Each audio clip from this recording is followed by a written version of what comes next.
2023년 9월 3일 길가온교회 주일예배 말씀입니다. 오늘 본문은 창세기 11장 1절에서 9절까지 말씀입니다. 같이 봉독하겠습니다. 온 땅의 언어가 하나요 말이 하나였더라.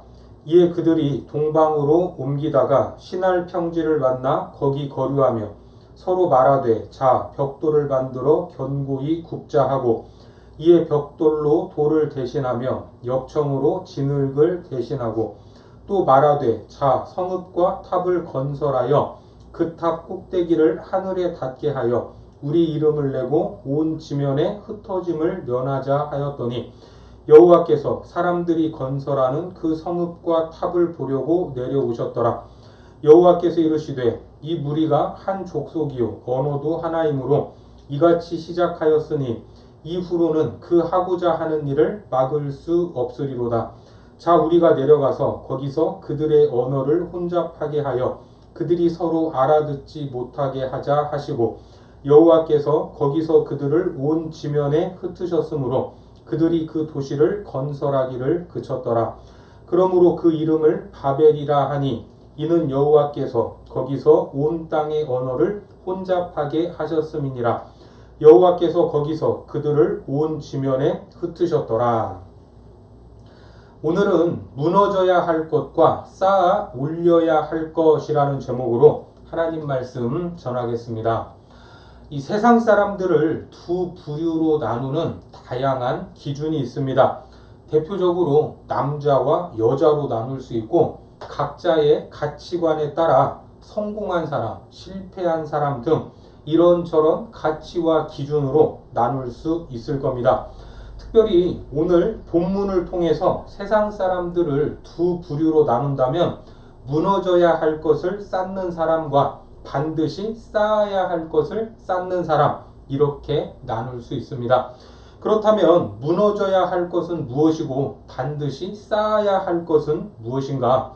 오늘 본문을 읽으셔서 알겠지만 사람들이 쌓아 올리려고 했던 것이 무엇입니까? 바벨탑입니다. 그러면 쌓아서는 안 될 것, 무너져야 할 것이 무엇인지 조금은 감이 올 것입니다. 그런데 오늘 본문을 이해하려면 노아 홍수 이후의 상황을 한번 확인할 필요가 있습니다. 창세기 9장으로 가셔서 1절과 2절을 보겠습니다. 하나님이 노아와 그 아들들에게 복을 주시며 그들에게 이르시되 생육하고 번성하여 땅에 충만하라. 땅의 모든 짐승과 공중의 모든 새와 땅에 기는 모든 것과 바다의 모든 물고기가 너희를 두려워하며 너희를 무서워하리니 이것들은 너희의 손에 붙였음이니라. 홍수 이후에 살아남은 사람은 노아와 그의 아들들 그리고 가족들 뿐이었습니다. 하나님은 그들에게 복을 주시면서 아담과 하와에게 하셨던 말씀을 하시며 생육하고 번성하여 땅에 충만하라 이렇게 말씀하셨습니다. 그 말씀대로 다시 인류는 생육하고 번성하게 되는데 그들이 어디로 이동을 합니까? 오늘 본문 1절과 2절에 보니까 온 땅의 언어가 하나요 말이 하나였더라. 이에 그들이 동방으로 옮기다가 시날 평지를 만나 거기 거류하며 동방으로 옮기다가 시날 평지를 만났다라고 말합니다. 그러니까 노아 홍수 이후에 살아남은 새로운 인류가 동쪽으로 옮기다가 시날 평지에서 거주하기 시작했던 겁니다. 창세기 2장에 보면 에덴에서 흐르는 4개의 강 중 유브라데라는 강이 있었습니다. 창세기 2장 14절을 보면 셋째 강의 이름은 히데겔이라 아수르 동쪽으로 흘렀으며 넷째 강은 유브라데더라. 여기에서 흘러나온 유브라데 강과 티그리스 강 사이에 시날 평지가 있었습니다. 그리고 창세기 10장 8절에서 10절까지 말씀해 보면 구스가 또 니므롯을 낳았으니 그는 세상의 첫 용사라. 그가 여호와 앞에서 용감한 사냥꾼이 되었으므로 속담에 이르기를 아문은 여호와 앞에 니므롯같이 용감한 사냥꾼이로다 하더라. 그의 나라는 시날 땅의 바벨과 에렉과 아갓과 갈레에서 시작되었으며 당시에 아주 용감한 거인, 대단한 대장부, 영웅 이런 사람들은 다 니무롯 같다라는 말을 했는데 얼마나 남달랐는지 알 수 있습니다. 이 사람들의 나라가 어딥니까? 여러분들이 그림에서 보듯이 시날 평지 바벨이었습니다.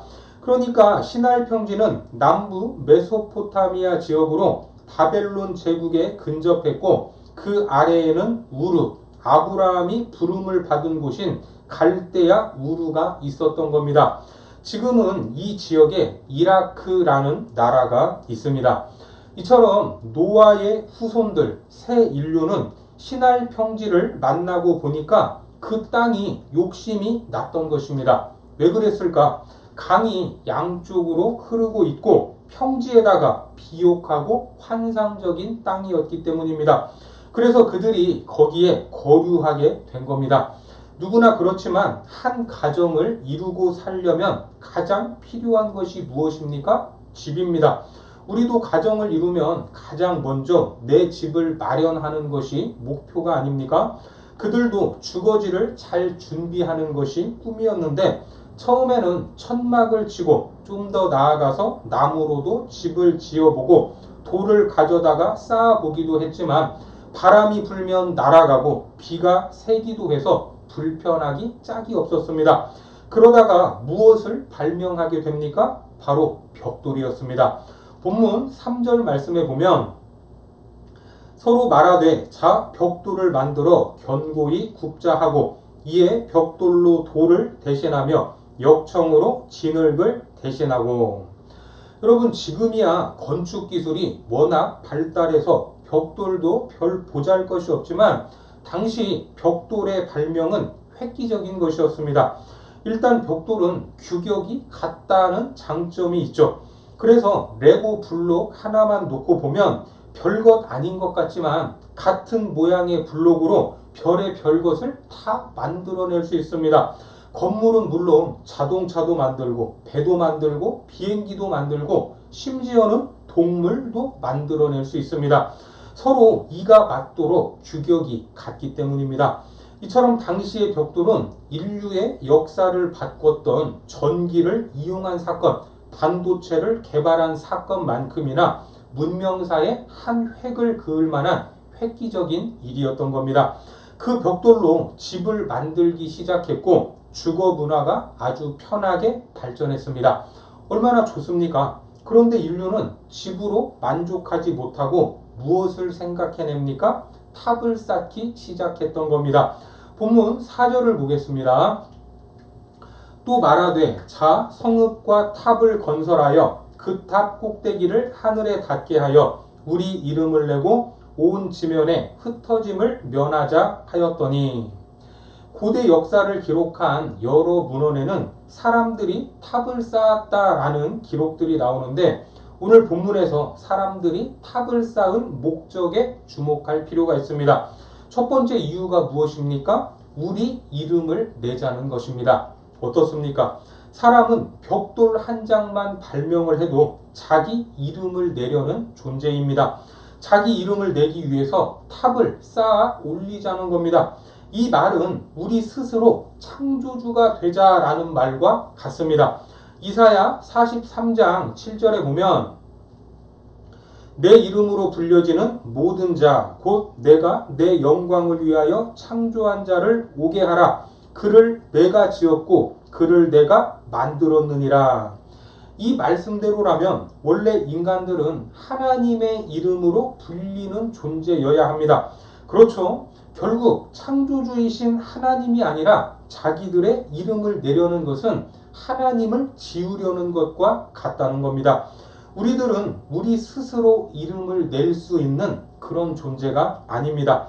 우리가 자녀를 낳았을 때 내 이름을 내가 지었습니까? 아닙니다. 부모가 지어주지 않았습니까?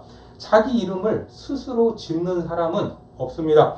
그리고 탑을 쌓는 두 번째 목적이 무엇입니까? 온 지면에 흩어짐을 면하자라는 겁니다. 이들은 벽돌로 하나가 되고 탑으로 하나가 되어 흩어지지 않으려고 했습니다. 다시 말해 힘을 모으자는 것입니다. 인간 스스로 힘을 모아서 우리가 그 힘의 중심이 되자라는 말입니다. 이제 더 이상 하나님이 필요 없다라는 겁니다. 이들은 벽돌을 개발하자, 안정된 주거 환경을 마련하자, 자기들의 힘으로 이름을 내고 흩어짐을 면하기 위해서 힘을 갖기 위해서 뭉쳐야 한다고 말했던 겁니다. 이것은 무엇입니까? 하나님이 없는 궁극적인 세상을 꿈꾸고 있었다라는 겁니다. 힘으로도 하나님 없는 세상이 가능하다라고 생각했던 겁니다. 오늘 이 시대에도 마찬가지입니다. 바벨탑을 쌓는 사람들의 욕망이 무엇입니까? 사람들이 뭔가 벽돌 하나 같은 것만 생기면 그것으로 자기 이름을 내려고 합니다. 그것으로 욕망의 바벨탑을 쌓으려고 합니다. 힘이 조금 생겼다. 돈이 조금 생겼다. 권력이 조금 생겼다. 어떤 지위에 올랐다 하면 그것으로 자기를 드러내려고 하지 않습니까? 욕망의 바벨탑을 쌓으려는 것이 어리석은 인생들의 모습입니다. 벽돌 하나 만들고 굉장히 교만해진다는 것입니다. 청년들 중에 하나님 저 알바 자리 하나만 허락해 주시면 좋겠습니다. 이렇게 기도하다가 좋은 알바 자리가 생기면 전에 기도한 것처럼 기도를 합니까? 하나님 저 좋은 배우자 만나서 결혼하게 해주세요. 이렇게 기도해서 결혼을 하게 되면 이전처럼 기도의 자리에서 하나님과 교제를 합니까? 예배의 자리에 잘 머물고 있습니까? 물론 변함없이 신실한 분들도 있습니다. 그런데 하나님이 직장을 허락해 주시고 배우자를 주시고 이런저런 기도에 신실하게 응답을 해 주시면 어떻게 됩니까? 전보다 좋은 삶을 누릴 수 있는 벽돌이 생긴 것입니다. 인생의 문제를 해결할 벽돌이 생겼을 때 그것으로 인해 하나님을 멀리하고 있지는 않은지 우리의 삶을 돌아볼 필요가 있는 것입니다. 계속해서 하나님과 교제하고 있는가? 기도의 자리, 예배의 자리에 소홀하지는 않는가? 여러분들의 삶은 어떻습니까? 계속해서 신명기 8장 17절과 18절을 보겠습니다. 그러나 내가 마음에 이르기를 내 능력과 내 손의 힘으로 내가 이 재물을 얻었다 말할 것이라. 내 하나님 여호와를 기억하라. 그가 내게 재물 얻을 능력을 주셨음이라. 이같이 하심은 내 조상들에게 맹세하신 언약을 오늘과 같이 이루려 하심이니라. 이게 무슨 말입니까? 하나님이 다 주시니까 나중에 뭐라고 말해요? 자기 능력으로 자기 힘으로 이룬 것이다 라고 말한다는 겁니다. 이것이 인간입니다. 조금 뭔가 생기면 하나님 없이도 살 수 있고 우리가 힘을 모으면 우리 이름을 낼 수 있다는 것입니다. 이러한 인생들의 마음을 하나님은 잘 알고 계십니다. 그래서 하나님이 내려오시죠. 계속해서 본문 5절에서 8절까지를 보겠습니다. 여호와께서 사람들이 건설하는 그 성읍과 탑을 보려고 내려오셨더라. 여호와께서 이르시되 이 무리가 한 족속이요 언어도 하나이므로 이같이 시작하였으니 이후로는 그 하고자 하는 일을 막을 수 없으리로다. 자, 우리가 내려가서 거기서 그들의 언어를 혼잡하게 하여 그들이 서로 알아듣지 못하게 하자 하시고 여호와께서 거기서 그들을 온 지면에 흩으셨으므로 그들이 그 도시를 건설하기를 그쳤더라. 하나님은 급히 내려오셔서 즉시 언어를 혼잡하게 하셨습니다. 결국 탑 쌓는 모든 일이 중단되고야 말았습니다. 우리가 하나님이 이렇게 급히 내려오셔서 이 모든 것을 중단시킨 사건을 보면 마치 인간이 뭔가 하려는 일에 하나님이 오셔서 깽판을 친 것처럼 느낄 수 있습니다. 하지만 그것이 아닙니다. 하나님이 인간들이 잘 되는 꼴을 못 보니까 하늘까지 그것이 닿을까 봐서 내려오신 것입니까? 그래서 바벨탑 쌓는 것을 중단하셨습니까?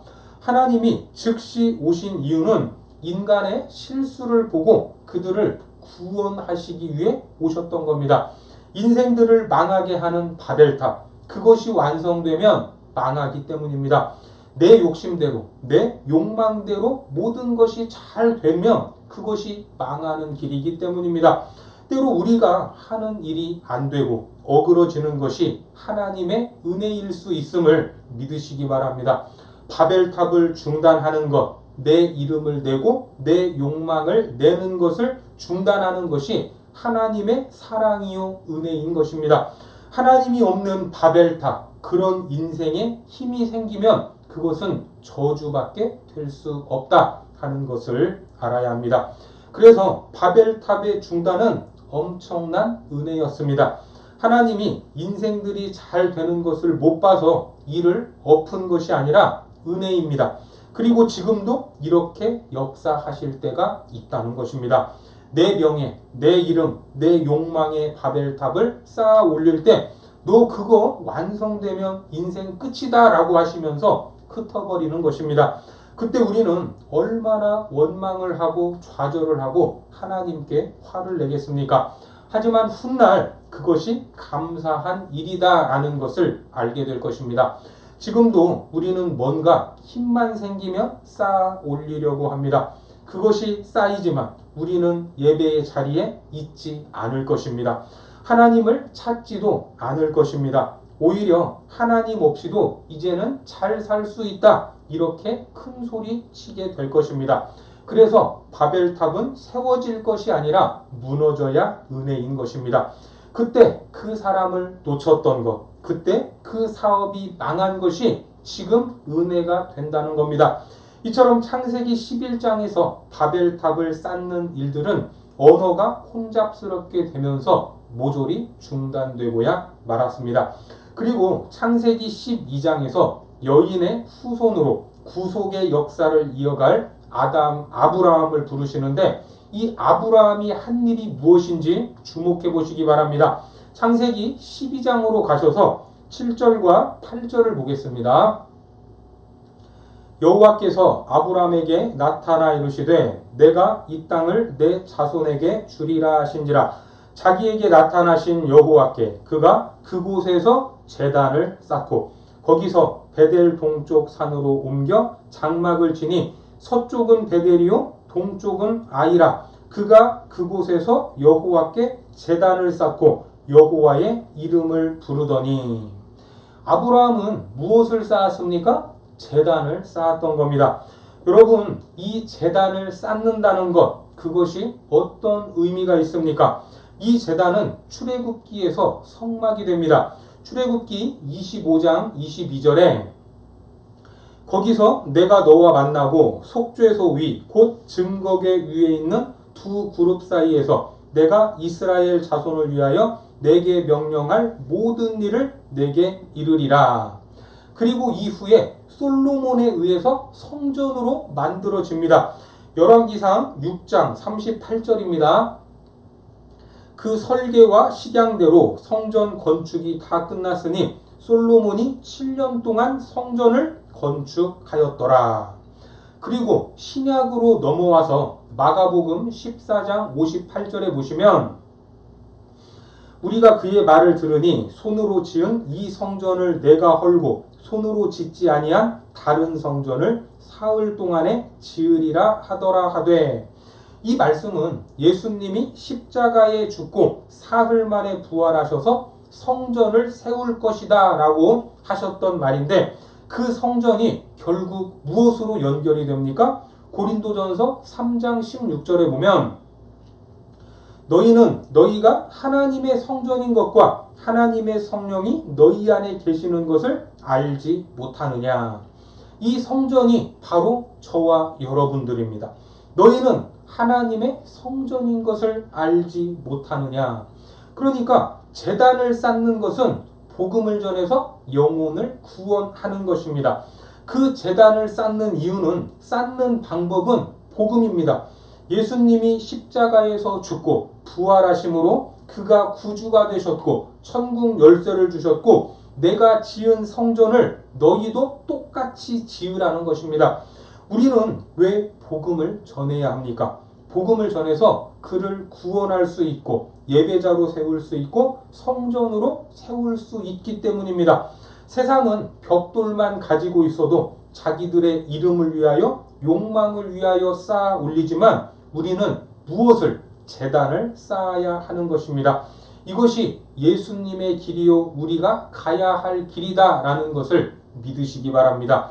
죽은 영혼에게 복음을 전해서 그 영혼이 예수 그리스도와 하나 되고 복음의 일꾼이 되어 또 다른 제단을 쌓는 자들이 되어야 할 겁니다. 지금 여러분 한 사람 한 사람이 모두 다 성전입니다. 하나님의 영광이 임하는 성막이요 하나님이 받으시는 제단입니다. 그러니까 한 사람 한 영혼이 얼마나 중요한지 모릅니다. 교회 안에 있는 주일학교 어린 아이들을 통해서도 하나님은 어떤 놀라운 일을 계획하시는지 우리가 다 상상할 수 없습니다. 한 영혼을 통해서 하나님이 하실 일은 감히 상상할 수 없는 것입니다. 우리는 그런 기대를 해야 합니다. 특히 뭔가 일이 안 풀리는 것 같고 직장도 없고 홀로 외로울 때에도 반드시 기억해야 할 것은 나의 주인은 예수 그리스도다라는 것을 믿어야 합니다. 그리고 내 인생은 주님께서 이끌고 계신다 하는 것을 알아야 합니다. 때가 되면 하나님께서 반드시 사용하실 겁니다. 베드로전서 5장 6절과 7절에 보니까 그러므로 하나님의 능하신 손 아래에서 겸손하라. 때가 되면 너희를 높이시리라. 너희 염려를 다 주께 맡기라. 이는 그가 너희를 돌보심이라. 누구나 외로운 순간이 있고 광야의 시간도 있습니다. 그런 순간에 우리는 하나님께 드려질 제단으로 세워지는 것입니다. 여러분들은 한 번뿐인 인생에서 무엇을 쌓아 올리길 원하십니까? 내 이름을 높이기 위한 바벨탑입니까? 하나님이 나의 주인이심을 고백하는 제단입니까? 우리는 예수의 길을 가고 제단을 쌓는 자들이 되어야 합니다. 복음을 전해서 예배자를 세우고 복음을 전해서 성전을 세워야 합니다. 우리가 하나님의 성전이다라는 것을 기억하시기 바랍니다. 하나님이 우리에게 벽돌을 주셔야 하고 힘을 주셔야 하는 이유는 그 목적이 제단을 쌓고 영혼을 살리고 건강한 성전을 세우려는 목적이 되어야 합니다. 세상에 있는 두 부류의 사람들, 욕망의 바벨탑을 쌓는 자들은 아무리 높이 쌓아 올려도 완성할 수 없다는 것입니다. 하지만 우리는 복음을 전하고 제단을 쌓아서 하나님이 기뻐하시는 길로 나가야 합니다. 매일 순전한 제단을 쌓아서 하나님이 기뻐하시고 아름다운 성전으로 지어져가는 거룩한 백성들이 되시기를 주님의 이름으로 축원합니다. 기도하겠습니다. 하나님, 어리석은 인생들은 벽돌 하나만 생겨도 자기 이름과 힘으로 하나님 없는 삶을 살고자 바벨탑을 쌓아 올리고 있습니다. 하지만 우리는 하나님을 주인으로 섬기는 제단을 쌓기 원합니다. 성막이요 성전인 제단이 결국은 한 영혼이다라는 것을 깨닫게 하셔서 가는 곳마다 복음을 전하여 제단으로 드려질 영혼들을 세워가는 복되고 아름다운 삶이 되도록 축복하여 주옵소서. 예수님의 이름으로 기도드립니다. 아멘.